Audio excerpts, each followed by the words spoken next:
Hello and welcome my dear viewers. In this lecture हम आज और एक कंपनी के बारे में पढ़ने जा रहे हैं और एक कंट्री के यूरोपियन कंट्री के बारे में हम आज पढ़ने जा रहे हैं जिसका नाम है डेनीज। क्या उसका नाम है? डेनीज। ये जो डेनीज है ना, इनको डेनिश भी कहा जाता था। ठीक है, डेनीज और डेनिश। सबसे पहला पॉइंट, सबसे पहला इंपॉर्टेंट क्वेश्चन, ये जो डेनीज हैं यहाँ, ये जो डेनिश हैं, ये किस कंट्री से आए थे? किस यूरोपियन कंट्री से आए थे? ये आए थे डेनमार्क से। कहाँ से आए थे? ये डेनमार्क से आए थे। ठीक है, याद रखा यहाँ तक। तो देखिए, आज हम आप इनके बारे में पढ़ेंगे, इसके बाद हम देखेंगे कौन सी यूरोपियन कंट्री आएगी डेनिज के बाद। तो चलिए देखिए, डेनिज जो है ये डेनमार्क से आए। उसके बाद आपसे क्वेश्चन पूछा जाता है कि डेनिश ईस्ट इंडिया कंपनी जो है वो कब इस्टेब्लिश की गई? डेनिश ईस्ट इंडिया कंपनी जो है, डेनिश ईस्ट इंडिया कंपनी जो है, ये कंपनी कब बनी? तो याद रखना, ये 1616 में बनी। कब? 1616 में Danish east India Company was established. तो लेकिन बनाई किसने? ये किसने फाउंड की? Who founded Danish east India company? तो आपका आंसर होना चाहिए it was founded by king of Denmark. ठीक है, किंग ऑफ डेनमार्क नॉर्वे। ठीक है, किंग ऑफ डेनमार्क नॉर्वे, यानी कि डेनमार्क और नॉर्वे का जो किंग था उसी ने ये बनाया था। उसका नाम क्या था? उस किंग का नाम क्या था? अगर आपसे पूछा जाएगा तो याद रखना, उसका नाम था क्रिश्चियन IV। ठीक है, क्रिश्चियन IV उसका नाम था। ठीक है, यानी कि जो डेनिश ईस्ट इंडिया कंपनी है वो 1616 में स्टैब्लिश की गई। ये किसने बनाई? क्रिश्चियन IV ने बनाई, जो किंग था किसका? डेनमार्क नॉर्वे का। उसके बाद 1616 में क्या हो गया कि जो डेनिश ईस्ट इंडिया कंपनी जो है ना, डेनिश ईस्ट इंडिया कंपनी जो है, उन्होंने अपनी पहली फैक्ट्री कहाँ पे लगाई? तो याद रखना, उन्होंने पहले अपनी फैक्ट्री लगाई तमिलनाडु में। तमिलनाडु में कहाँ पे उन्होंने लगाई? ट्रनक्यूबर। ठीक है, ट्रनक्यूबर, याद रखना, ट्रनक्यूबर एक जगह है तमिलनाडु में। वहां पे 1616 में डेनिश ईस्ट इंडिया कंपनी जो है उन्होंने अपनी पहली फैक्ट्री इस्टेब्लिश की। ठीक है, उसके बाद 1755 में, ठीक है, 1755 में क्या हुआ? जो डेनिश ईस्ट इंडिया कंपनी है, जो डेनिश के लोग थे, जो डेनमार्क के लोग थे, उन्होंने क्या किया? उन्होंने एक कॉलोनी बनाई। कब? 1755 में डेनिश जो हैं उन्होंने एक कॉलोनी बनाई जिसका नाम रखा गया था फ्रेडरिक नगोर। क्या? फ्रेडरिक नगोर उस कॉलोनी का नाम रखा गया था। ये कॉलोनी, फ्रेडरिक नगोर कॉलोनी, किन्होंने बनाई थी? डेनिज ने बनाई थी, डेनिश ईस्ट इंडिया कंपनी ने बनाई थी। कब बनाई थी? 1755 में। लेकिन ये जो इन्होंने कॉलोनी बनाई थी फ्रेडरिक नगोर, ये कहां पे बनाई गई थी? ये बनाई गई थी सिरमपुर में। कहां पे? सिरमपुर में। सिरमपुर कहां पे है? वेस्ट बंगाल में। ठीक है, वेस्ट बंगाल सिरमपुर में ये कॉलोनी बनाई गई थी जिसका नाम रखा गया था फ्रेडरिक नगोर। ठीक है, उसके बाद ये और एक पॉइंट आप याद रखना, जो डेनिश ईस्ट इंडिया कंपनी है ना, इसको 2 बार ऑक्यूपाई किया था। ठीक है, दे वर ऑक्यूपाइड ट्वाइस बाय ब्रिटिश। ठीक है, 2 बार, ट्वाइस। ठीक है, 2 बार कौन आए? ब्रिटिश जो है, इंग्लिश जो है, उन्होंने इनको कब्जा भी किया 2 बार। ठीक है, और फिर छोड़ भी दिया था, और लास्ट पे तो उन्होंने फिर अंत में तो उन्होंने उसको कैप्चर ही कर लिया, फिर इनगल्फ ही कर दिया। ठीक है, तो सिरमपुर याद रखना आप 1777 में। ठीक है, 1777 में क्या होता है? सिरमपुर जो है ना, सिरमपुर जहां पे उन्होंने अपनी कॉलोनी वगैरह बनाई थी, जहां पे ये मतलब अच्छी तरीके से रहते थे। ठीक है, यानी कि जहां पे इनका मेन सेंटर था। ठीक है, जहां पे इनकी मेन कॉलोनीज थी, मेन रेजिडेंसी थी। तो 1777 में क्या होता है? ये जो सिरमपुर है, सिरमपुर जो था, सिरमपुर को क्या किया जाता है? इसको ट्रांसफर किया जाता है। किसको ट्रांसफर किया जाता है? यानी कि सिरमपुर जो है इसको Danish east India company transfer करती है। किसको देती है? डेनिश क्राउन को अब सौंप देती है। ठीक है, डेनिश क्राउन को अब ये सौंपा जाता है। कौन?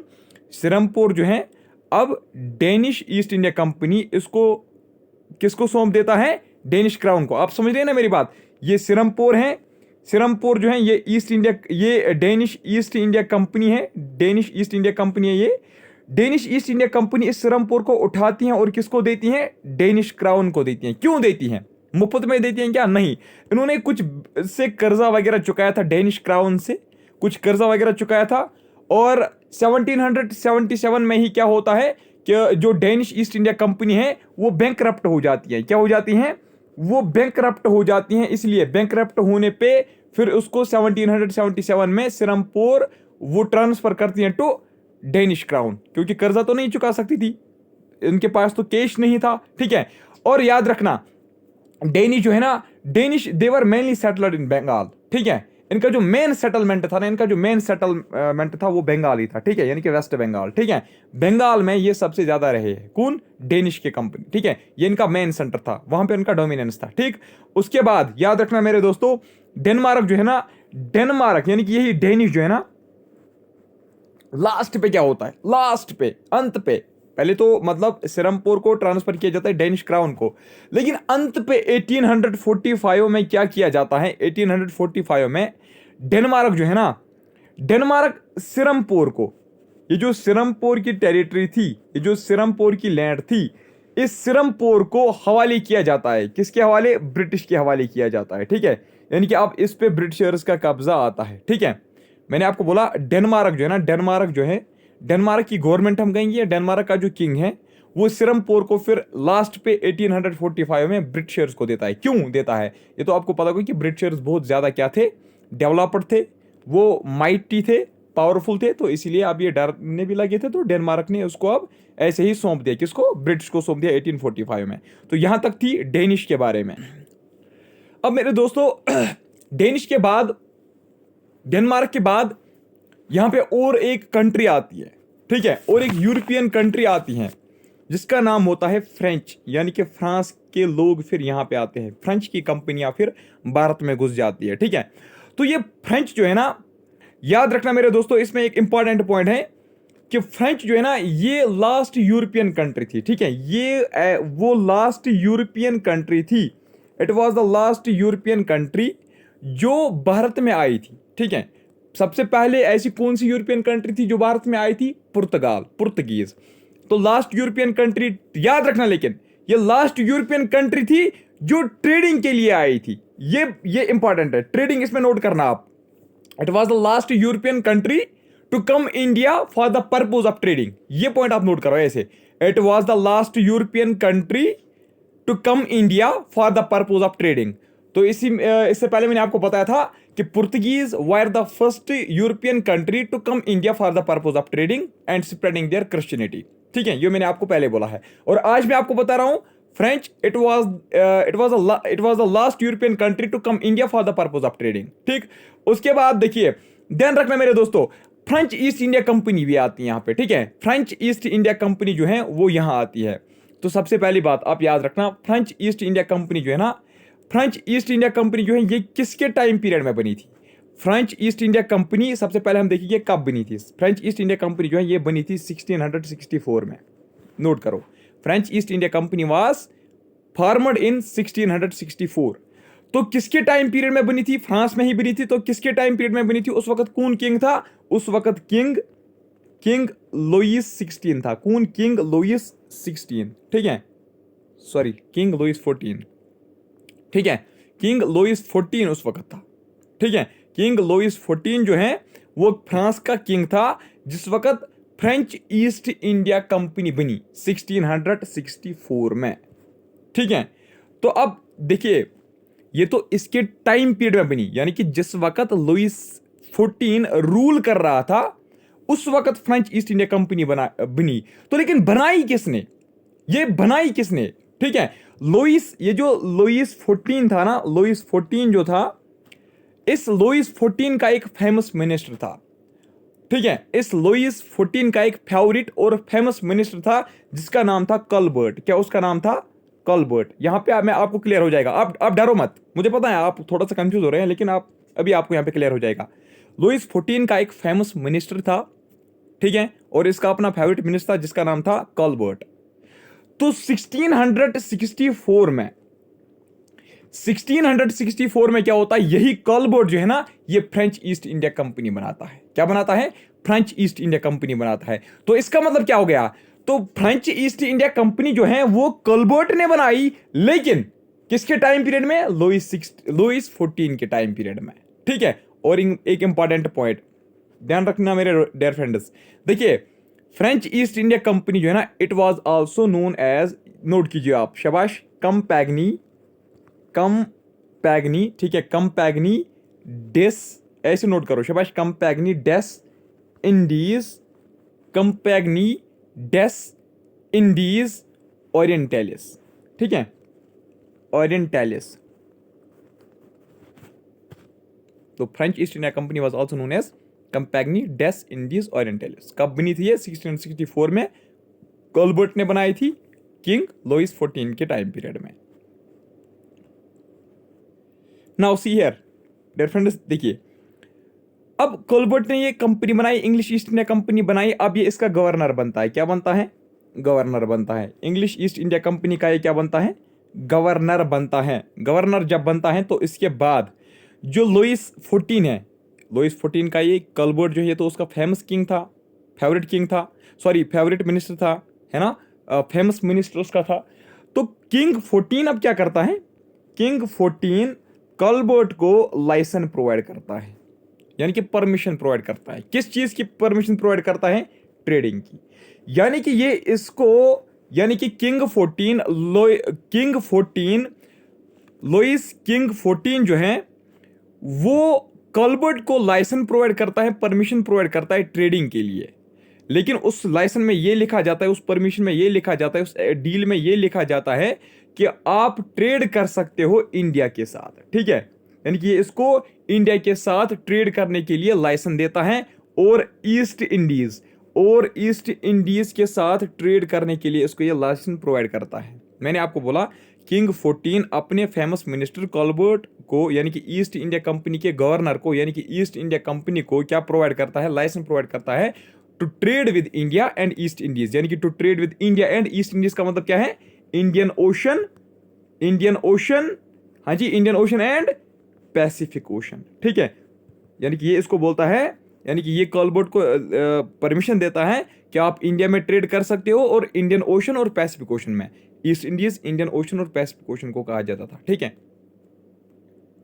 तो उसके बाद नोट करो अब 1667 में फ्रेंच की जो पहली फैक्ट्री है ना, फ्रेंच की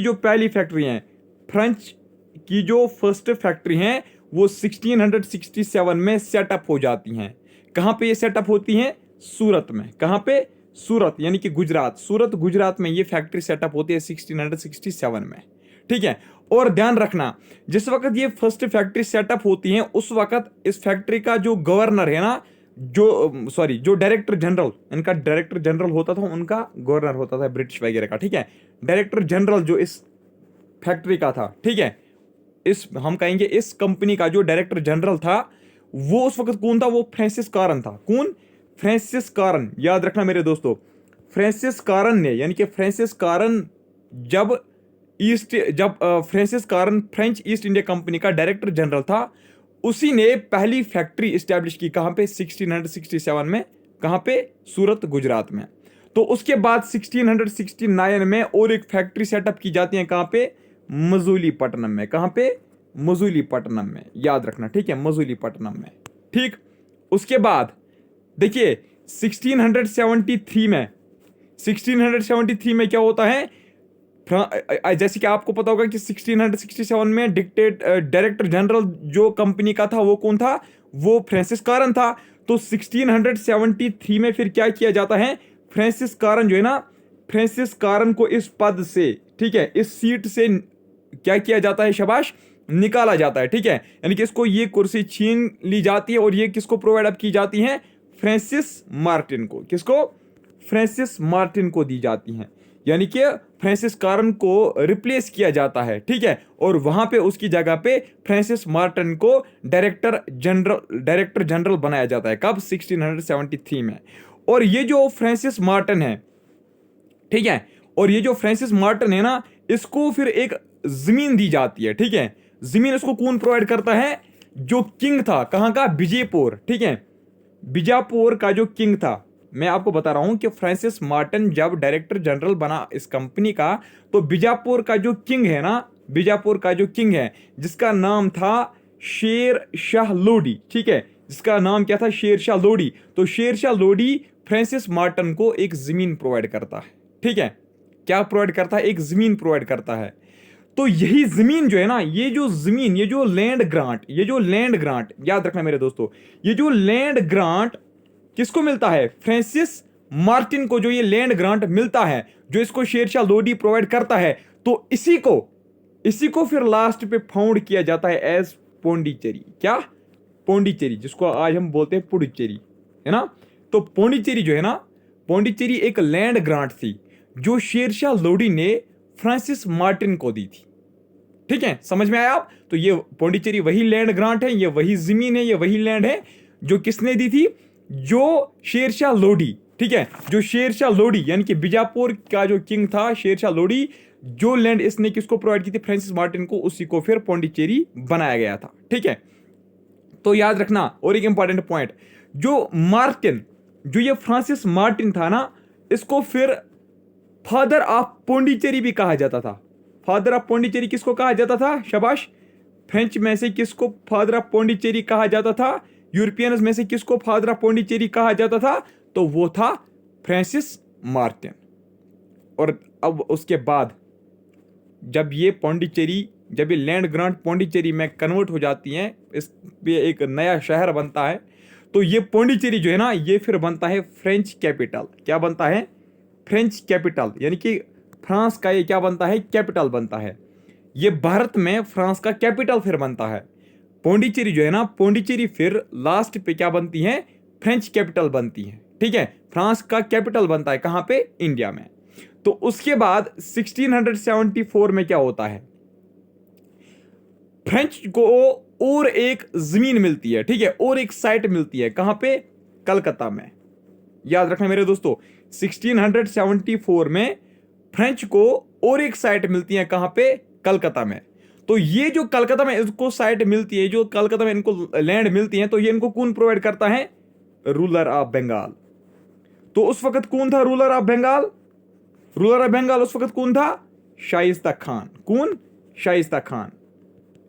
शाइस्ता खान यानी कि मुगल की गवर्नर, मुगल की सूबेदार, मुगल की गवर्नर, मुगल का जो सूबेदार था शाइस्ता खान, वही 1674 में क्या करती हैं?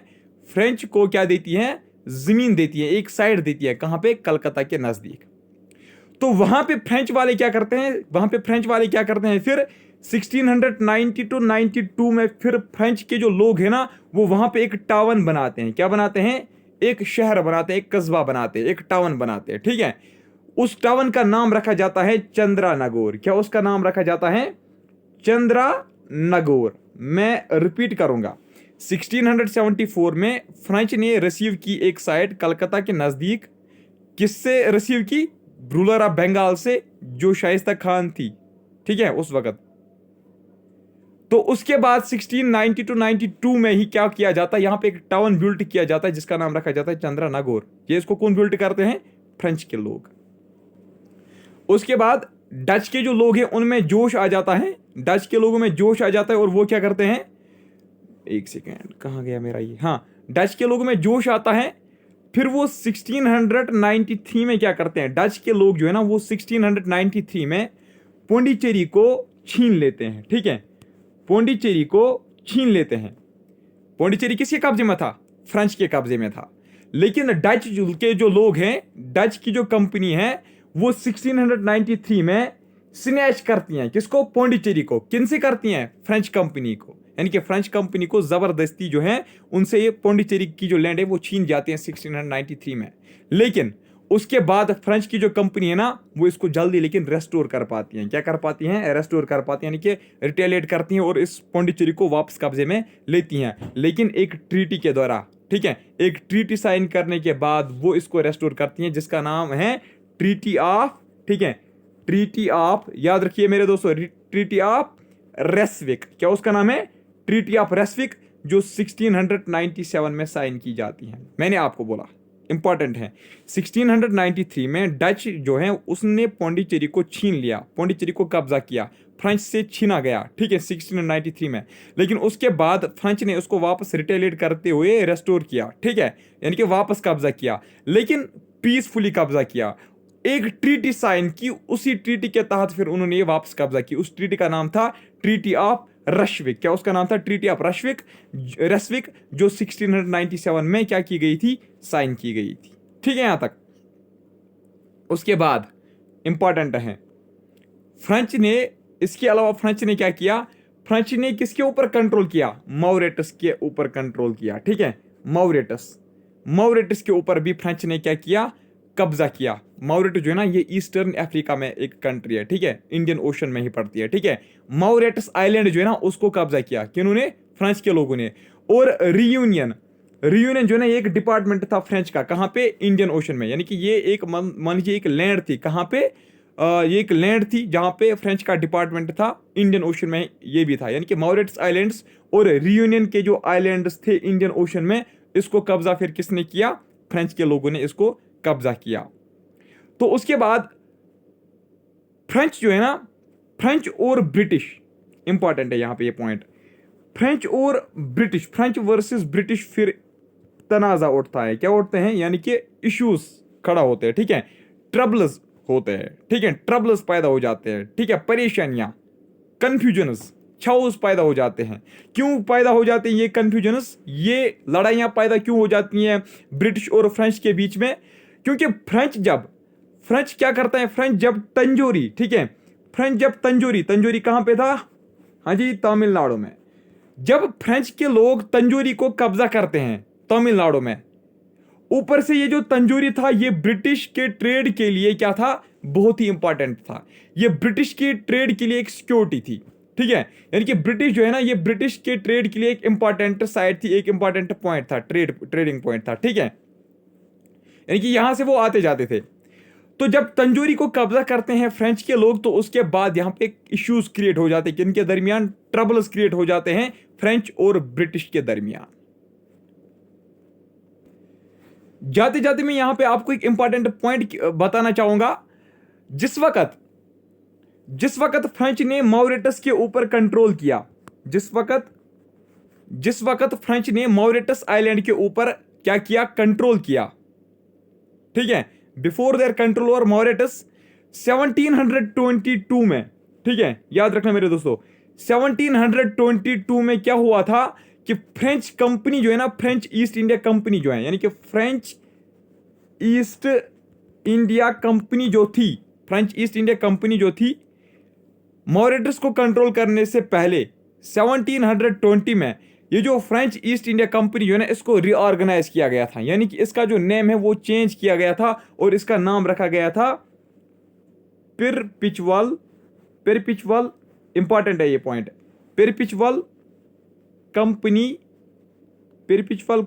ऑफ इंडीज, ठीक है, पिरपिचुअल कंपनी ऑफ इंडीज, करो नोट, हाँ जी, पिरपिचुअल कंपनी ऑफ इंडीज 1720 में ये इसका नाम रीऑर्गेनाइज किया जाता है, ठीक है, मॉरिटस को कब्जा करने से पहले। तो आज हमने पढ़ा फ्रेंच के बारे में, कल हमें पढ़ने हैं कैरनेटिक वारस। तो चलिए आज की इस वीडियो में इतना ही, मिलता हूं आपसे नेक्स्ट वीडियो में, तब तक के लिए bye, take care, thank you very much.